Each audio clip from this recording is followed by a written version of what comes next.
Hey everyone, this is Scott from Forgot to Grow Up. Welcome to our Chilling Adventures of Sabrina Part 3 Thoughts video. Just finished watching the third season of Sabrina on Netflix, and I'm just going to be sharing my general thoughts on it. I will be getting into spoilers, so if you haven't finished watching the season yet, you might want to tune back into this later. But yeah, so I just finished watching the latest part, the newest season of the Chilling Adventures of Sabrina on Netflix. And this season, we started off where obviously we left off last season with Sabrina wanting to go to hell to save Nick because Nick has Lucifer trapped in him, and Lilith's now queen of hell, but only very temporarily at the beginning of this season. And so yeah, that's kind of where we started off. The Covenant is kind of in this weird place because they don't have they don't have Lucifer to believe in anymore, so they're trying to figure out who they're worshiping, and then we kind of get a bunch of other stuff. So yeah, this is definitely where I'm going to be getting into the spoilers for this season. But yeah, overall, I did just enjoy this season. I really liked that this season dove even more into the magic, more into the hell stuff, more into the mythology and like lore, and building that up in this season. So I really enjoyed this season because it's heavy on the like hell stuff, on the supernatural stuff, on the magic stuff. We didn't spend a whole lot of time in the high school with all the humans, so I was happy about that with this season. I really enjoyed that we spent all this time with Sabrina in hell doing all this different stuff, running around trying to keep her throne or kind of gain her throne, and so I really enjoyed this season. So yeah, so we spent this whole season pretty much. We started off, like I said, Sabrina wanting to go to hell, and that ends up resulting in her having to accept her throne in order to get Nick out of hell and be able to, rescue him and get Lucifer out of him, which I said this in my video, the first video I made for this. I made a video for the first episode.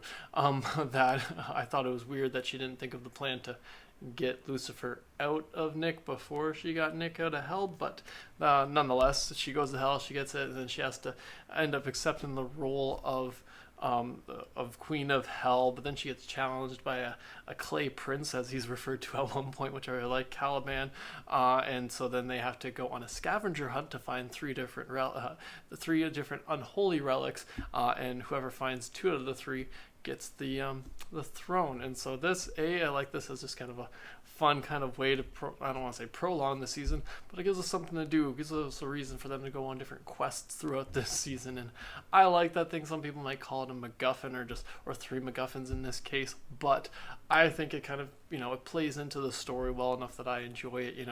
The fact that hell has these rules and these things about, okay, if you want a challenge for the thing, you gotta go through this and da. So I like that that's the reason and the kind of motivating factor behind her having a challenge of the throne, and not just being necessarily like some magic throwdown right away. It being more of a thing where she has to use different abilities and different cunning in order to try and go, like I said, kind of go on a magical scavenger hunt in order to find these different items, trying to best Caliban at the same time. So yeah, I really enjoy that bit, and all that focusing around hell, and like I wrote down in my notes, there was a lot of Hell's Game of Thrones in this season with Sabrina and Lilith, and then and Caliban and the Kings of Hell, and then Lucifer eventually comes back, but he still wants her. There's a whole lot of and you could tell that they kind of definitely tried to lean into that a little bit, I think, with this season, where they're like, we're gonna have a little fun with hell a little bit. We're not just gonna have it all torture and stuff, and just we're gonna deal with the politics of hell, and what it would be like if this new leader who's half mortal would come in. And so I just really enjoy that it was this kind of, like I said, like Hell's Game of Thrones that we got part of. It wasn't entirely like the whole show isn't that way, but there are parts of it where we're dealing with the politics of hell and who's going to sit on the Hell's throne in this case. So I did kind of like that how this season kind of focused around a lot of that. Some other parts I really enjoyed about this season is the Covenant not having Lucifer to follow anymore, and at first they're thinking about praying to Lilith, but that doesn't really pay any dividends, which I'm like, You guys don't really understand what prayer is about, but nonetheless, they do kind of lose their powers since they betrayed, or they start to lose their powers in this season and start to become less powerful with magic because they betrayed Lucifer and he starts to take those gifts away. And so they start to explore different types of magic, which that's one thing I was kind of curious about leading into this, or I've always been curious about this show, which is all magic one type of magic, or are there more types of magic? And so this season we really kind of explore the fact that there are different types of magic, and that these ones aren't even the newest type of that or the coven we know and worshiping or getting their powers from Lucifer isn't the only way to have magic. So I really enjoy that this season we dive into that, them trying to find a new power source in a sense to fuel their magic, since Lucifer's kind of pulled back on giving them it, which is understandable. They agreed to do what he said, and then they turned on him. So I'd take back my magic too. So I don't blame Lucifer for that. But I do like that he did it, because it gives us the opportunity in this season for them to explore these other things. We got voodoo at one point. We also explore paganism really big in this season, but not too much. We just have pagans really as the as the big old name for pretty much any religion that happened before that kind of existed before Christianity. So but that was still interesting to me. I really enjoyed this kind of exploration of the old gods, or the old ones, in this Sabrina world, and seeing how that kind of worked, and seeing how they all, and none of these people were even getting along. They all got their own stories of of how the world's supposed to work, and which magic is the right magic and whatnot. So I really enjoyed that we went even deeper into magic, into the lore, into this mythology, and this mythology that they're kind of creating for themselves. With this, Sabrina's, I believe that Sabrina doesn't have that much like horror comics to like base this kind of stuff off. I think there's only been 2 volumes if I'm not mistaken. But that being said, I kind of like that we're exploring these deeper, like darker elements of this universe, and they're kind of building on it.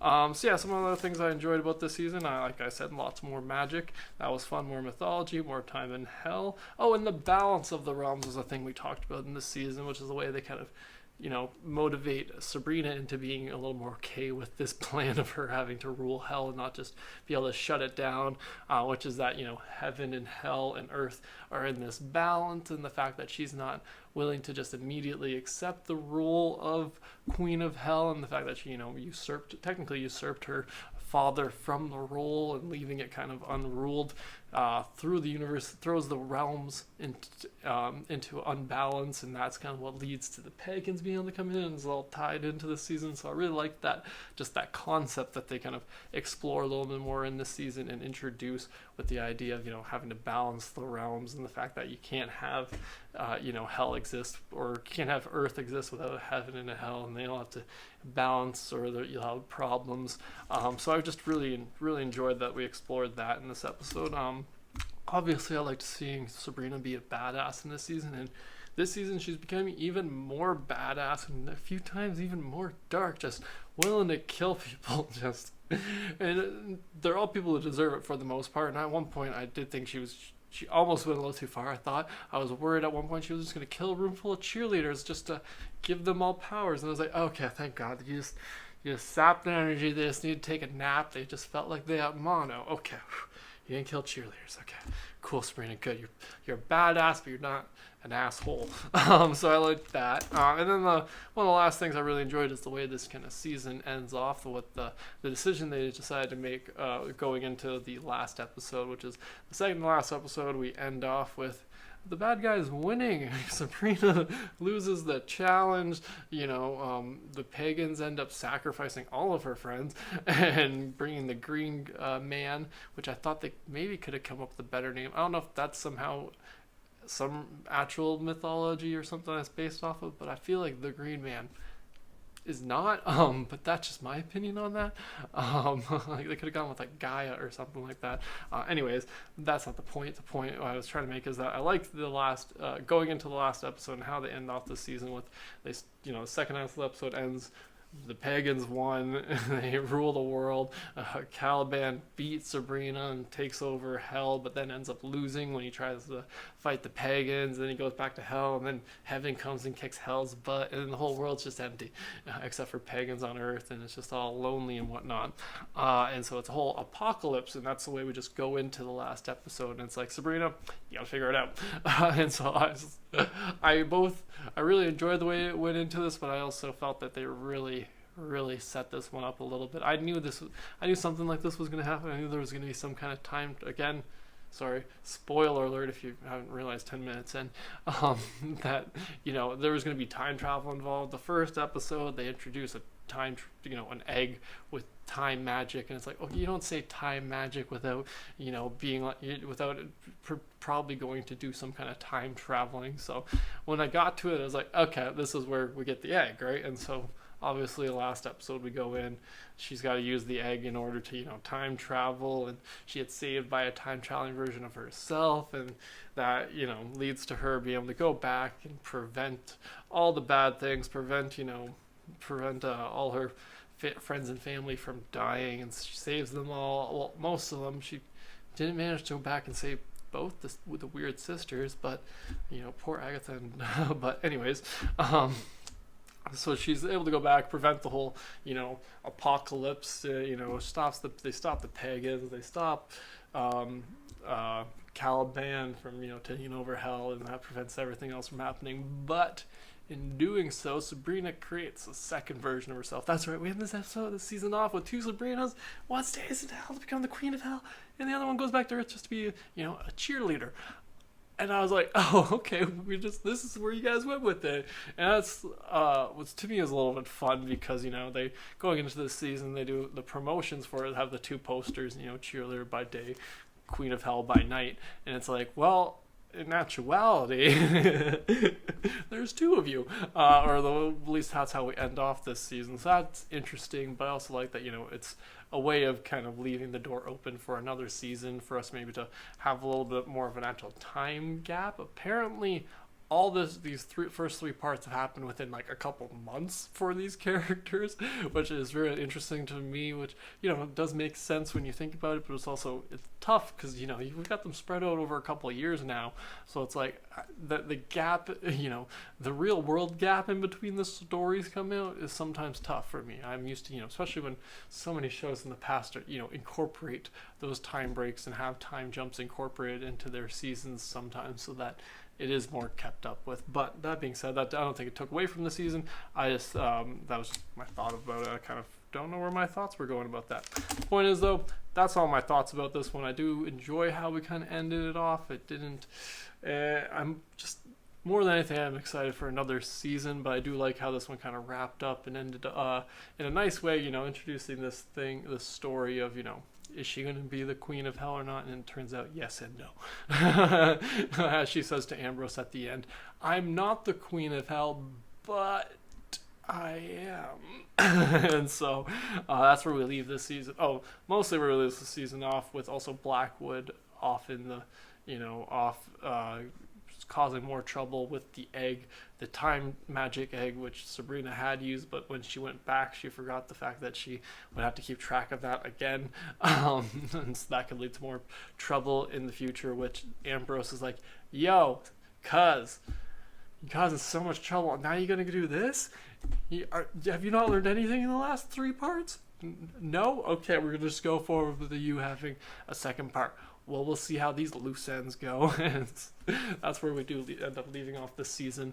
So yeah, that's like I said a couple times now, I really enjoyed the way this season went with the heavy on the new magic and heavy on the different exploring the different mythologies and different types of magic with that, and the more time in hell, and now leaving off with us having even more reason to be both in hell and on earth, even though I prefer the hell stuff. But yeah, I'm really excited to see what they're going to do with the next part, how long we're going to have to wait for it.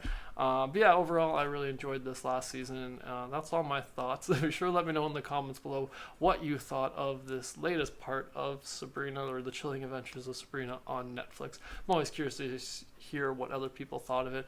Were you guys, did you enjoy all the different magic as much as I did, or do you prefer when they kind of just kept with the regular witches? Sure, let me know that in the comments below. Thanks again for joining me today. Sure, subscribe to the channel if you haven't already, and have a good one.